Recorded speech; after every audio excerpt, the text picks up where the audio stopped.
Hi hello എല്ലാവർക്കും നമസ്കാരം.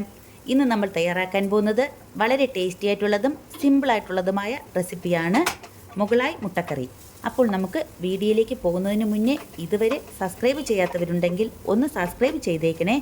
അതിൻ്റെ കൂടെ തൊട്ടടുത്തുള്ള ബെല്ലൈക്കൺ ഓളും കൂടി മറക്കാതെ പ്രസ് ചെയ്യണേ. ഇത് കണ്ട് ഇഷ്ടമായാൽ ലൈക്ക് ചെയ്യണം, ഷെയർ ചെയ്യണം, സബ്സ്ക്രൈബ് ചെയ്യണം. നമുക്ക് വീഡിയോയിലേക്ക് പോകാം. മുട്ടക്കറിക്ക് ആവശ്യമായ സാധനങ്ങൾ: ഞാനിവിടെ 2 സവാള ചെറുതായി മുറിച്ചെടുത്തിട്ടുണ്ട്. അത് നമുക്ക് മിക്സിയുടെ ജാറിലേക്ക് ഇട്ട് കൊടുക്കാം.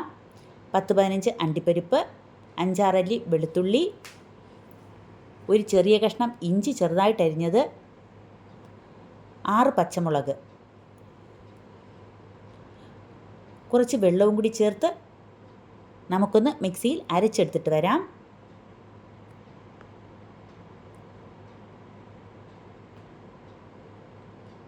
ഇപ്പം ഞാൻ അരച്ചെടുത്തിട്ടുണ്ട്. ഇനി നമുക്ക് 4 മുട്ട ഇവിടെ പുഴുങ്ങിയെടുത്തിട്ടുണ്ട്. നമുക്കതിലേക്ക് കുറച്ച് ഹോൾ ഇട്ട് കൊടുക്കാം. കറിയെല്ലാം അതിലേക്ക് പിടിക്കാനായിട്ടാണ്. ഇനി നമുക്കൊരു പാൻ അടുപ്പത്ത് വയ്ക്കാം. അതിലേക്ക് കുറച്ച് വെളിച്ചെണ്ണ ഒഴിച്ചു കൊടുക്കാം. നേരത്തെ പുഴുങ്ങി വെച്ച മുട്ട അതിലേക്ക് ഇട്ട് കൊടുക്കാം. ആവശ്യത്തിന് ഉപ്പും, 1/4 ടീസ്പൂൺ മഞ്ഞൾപ്പൊടി, 1/2 ടീസ്പൂൺ മുളക് പൊടി ഇത്രയും ചേർത്തൊന്ന് വഴറ്റി കൊടുക്കാം. ഇതൊന്ന് 2-3 മിനിറ്റ് നേരം ഒന്ന് വഴറ്റിയെടുക്കാം.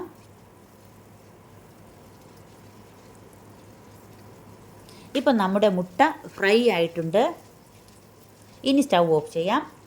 ഇനി വേറൊരു പാൻ അടുപ്പത്ത് വെച്ചതിന് ശേഷം അതിലേക്ക് കുറച്ച് വെളിച്ചെണ്ണ കൂടി ചേർത്ത് കൊടുക്കാം. ഏലക്ക, ഗ്രാമ്പു, പട്ട ഇത്രയും ചേർത്തൊന്ന് വഴറ്റി കൊടുക്കാം. അതൊന്ന് മൂത്ത് കിട്ടട്ടെ. ഇനി നമുക്ക് അരച്ച് വെച്ചിരിക്കുന്ന കൂട്ട് അതിലേക്ക് ഒഴിച്ചു കൊടുക്കാം. അത് നന്നായിട്ടൊന്ന് ഇളക്കി യോജിപ്പിച്ചെടുക്കാം. ഇത് നന്നായിട്ടൊന്ന് ഫ്രൈ ആയി കിട്ടണം. അതിനായിട്ട് കുറച്ച് നേരം വഴറ്റി കൊടുക്കണം. ഒരു 5 മിനിറ്റെങ്കിലും വഴറ്റേണ്ടി വരും.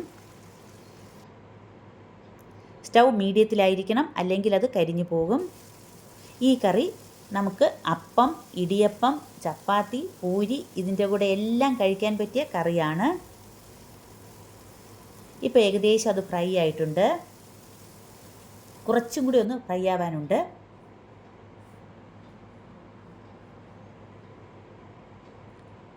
ഇടയ്ക്കിടയ്ക്ക് ഒന്ന് ഇളക്കി കൊടുക്കാം.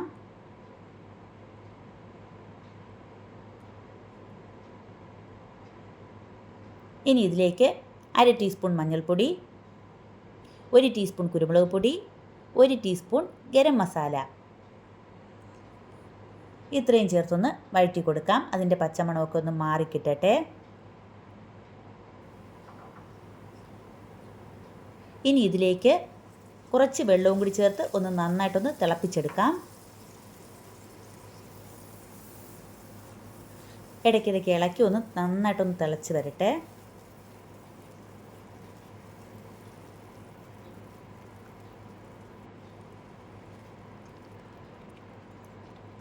ഇപ്പോൾ നന്നായിട്ടൊന്ന് തിളച്ച് കുറുകിയിട്ടുണ്ട്. ഇനി കുറച്ച് ഉപ്പും കൂടി ചേർത്ത് കൊടുക്കാം. നമ്മൾ നേരത്തെ മുട്ടയിൽ ഉപ്പ് ചേർത്തിട്ടുള്ളത് കൊണ്ട് കുറച്ച് ഉപ്പിട്ടാൽ മതി. നമുക്കിനി ഉപ്പ് നോക്കിയതിന് ശേഷം വേണമെങ്കിൽ ഉപ്പിട്ട് കൊടുക്കാം. ഇനി ഫ്രൈ ചെയ്ത് വെച്ചിരിക്കുന്ന മുട്ട അതിലേക്ക് ഇട്ട് കൊടുക്കാം. ഇനി നന്നായിട്ടൊന്ന് ഇളക്കി യോജിപ്പിക്കാം. കുറച്ച് നേരം ഒന്ന് തിളക്കട്ടെ. അത് 1/2 കപ്പ് തൈരും കൂടി ഞാൻ ചേർത്ത് കൊടുക്കുന്നുണ്ട്.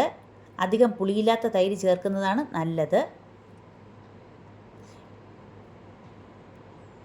സ്റ്റൗ മീഡിയത്തിലായിരിക്കണം. ഇതിനി തിളയ്ക്കണ്ട. ഇതിലേക്ക് കുറച്ച് ഉണങ്ങിയ ഉലുവയുടെ ഇലയും കൂടി നമുക്ക് ചേർത്ത് കൊടുക്കണം. ഞാൻ കുറച്ച് ഉപ്പും കൂടി ചേർത്തിട്ടുണ്ട്.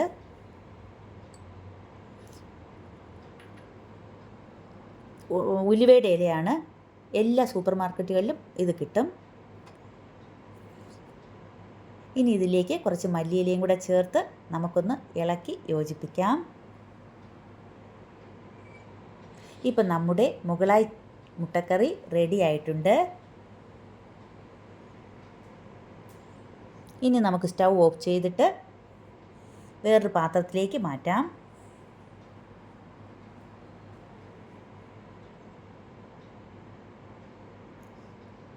ഇതിഷ്ടമായാൽ ലൈക്ക് ചെയ്യണം, ഷെയർ ചെയ്യണം, സബ്സ്ക്രൈബ് ചെയ്യണം. Thank you.